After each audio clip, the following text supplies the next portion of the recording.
38 countries now, and I think I've gotten a feel for, you know, the type of travel that I like, and that's like islands, like diving, beaches, snorkeling, remote places in the middle of nowhere.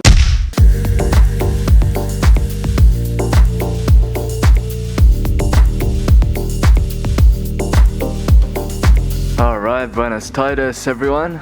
It is Thursday, 6th of January, and yeah, just a little bit of quiet time here in the hostel.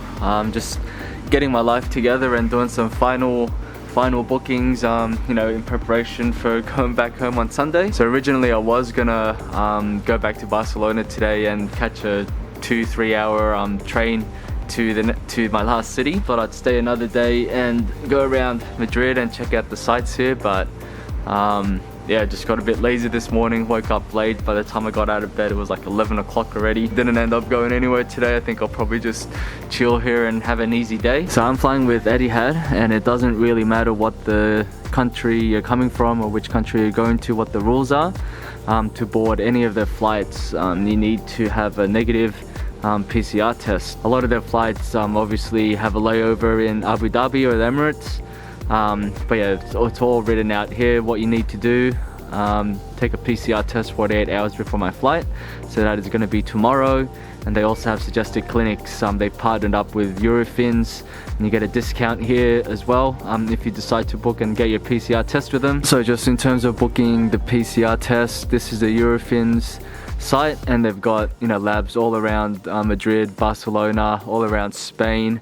But you could see here the price is 110 euros for a PCR and 40 bucks for an antigen. So antigen is not going to cut it. I'm going to need a PCR, so that's 110 euros, which is pretty pricey. Another site which the people here recommended is also one you could do is the Democratist, and you could see here a PCR test, 60 euros, comes in the next evening, so one full day. And this is how you get through Spanish websites, just to make sure you're getting all the information right. Now the closest one I was able to find out of this list is probably this Calle Gran Via 67, 1.7 kilometers away from my hostel, so could walk that, and also near Plaza de España, so can check that place out on my way there as well. So that's probably a good location, close to all these places as well. I could visit tomorrow morning. Madrid to Barcelona, one way for tomorrow.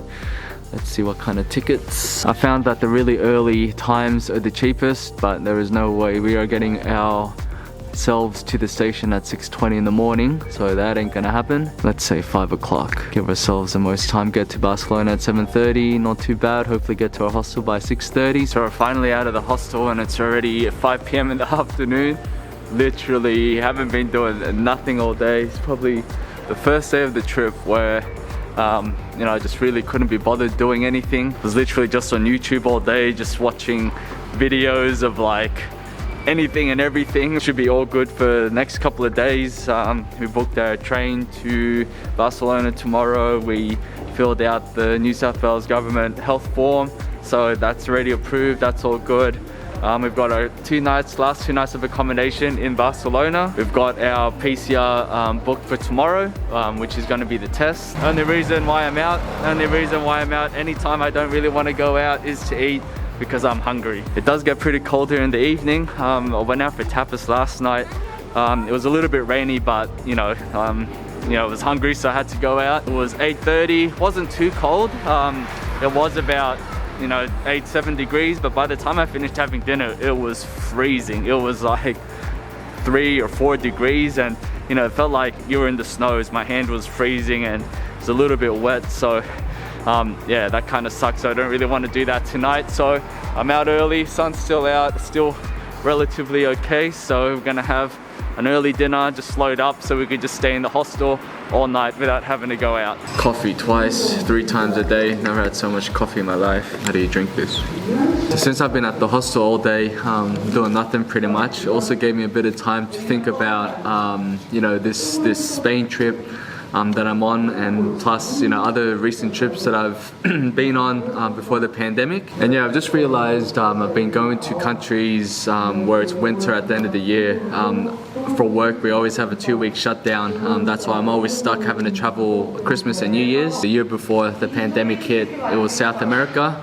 Was traveling in Patagonia. It was cold, windy, hiking, everything like that. The year before, I think, was Mexico in 2018. So that was pretty cold as well. And I think really the last time was end of 2017 was when I went to Malaysia, was where I really spent New Year's and Christmas at a nice, warm, islandy Southeast Asia kind of place. And the reason I haven't been back is, I'm always one for just going to a country once and trying something different each and every trip. I've been to every country in Southeast Asia, all 9 or 11 of them. Is the main reason I haven't been back to any, so I've kind of had to start spreading out. Yes. And Spain has been nice. It's probably not my ideal time to be traveling around during the winter. I've always known traveling Europe during winter has always been kind of like a coupley thing to do. It would have been nice to bring Shuzu here for the trip.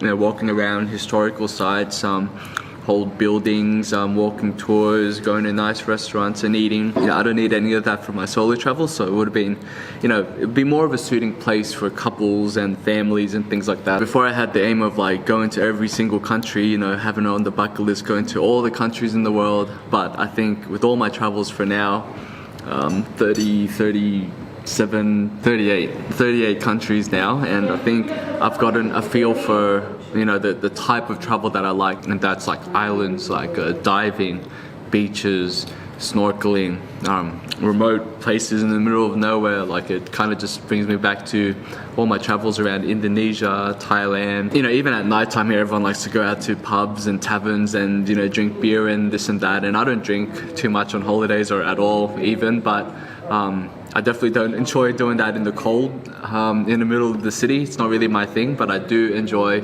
having a drink or two, even go as far as shots if it's music's pumping on a beach or something, on an island, something like that. That's where I really enjoy the environment. And yeah, just fishing around through Instagram, the things that really catch my attention are always the diving footage.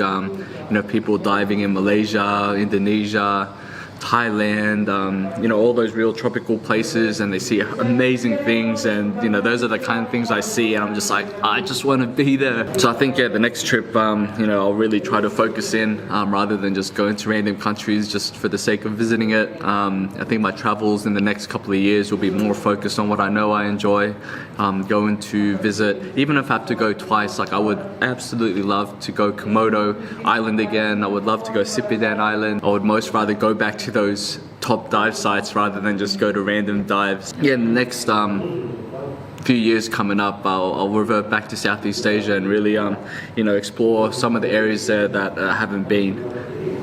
I think that's where my future travels will be leading to. Alright, so I guess that you could say is the thoughts of the day, or maybe even the thoughts of the trip. Thinking about this trip in total, I think I would have probably by the end spent close to $5,500 to $6,000, including the flight. So if I think about that over 3 weeks, as amazing as Spain is, I think I probably would have had a bit more fun had I spent maybe a bit less money than that, like $4,000, and did a 1-week liveaboard or something like that. I think that's probably more the kind of holiday I was maybe looking for after 2 years of no traveling. But yeah, I'm excited. That's the beauty of traveling. You don't really know what you're really into until you do things, and it's a journey along the way, what you end up liking at different points in time, and what you thought you would have liked on a trip probably didn't end up happening, and it's probably a bit different to what you thought. But yeah, let me know what you guys think below. I'm sure some of you have been following me for a while, the different types of trips that I've done all the way from Southeast Asia, and the past 5 years, I've tried different things, went to different places. You get kind of the feel in the vlog as well, whether I'm enjoying it a lot or just traveling for the sake of traveling. This kind of reminds me of when I was in South America and Patagonia, and it was just non-stop kind of high altitudes and trekking and things like that. And after 3 months of that, you know, I ended up reverting to doing 1 month of diving, getting my dive master in Honduras. That wasn't part of my plan at all. But that's just one I naturally gravitated towards, and then ended up doing a liveaboard in Indonesia. So kind of similar thing happening here now. Twice it's happened. So I think I'm gonna take the sign, and yeah, super excited to kind of go back home and then you know, start planning dive trips, and you know, what time of the year is the best and where to go. Maybe even go to Perth, up to Great Barrier Reef or something like that, while I'm waiting for Southeast Asia to open up. But yeah, until then, thanks for joining me in this little talk slash discussion, and I'll catch you guys tomorrow.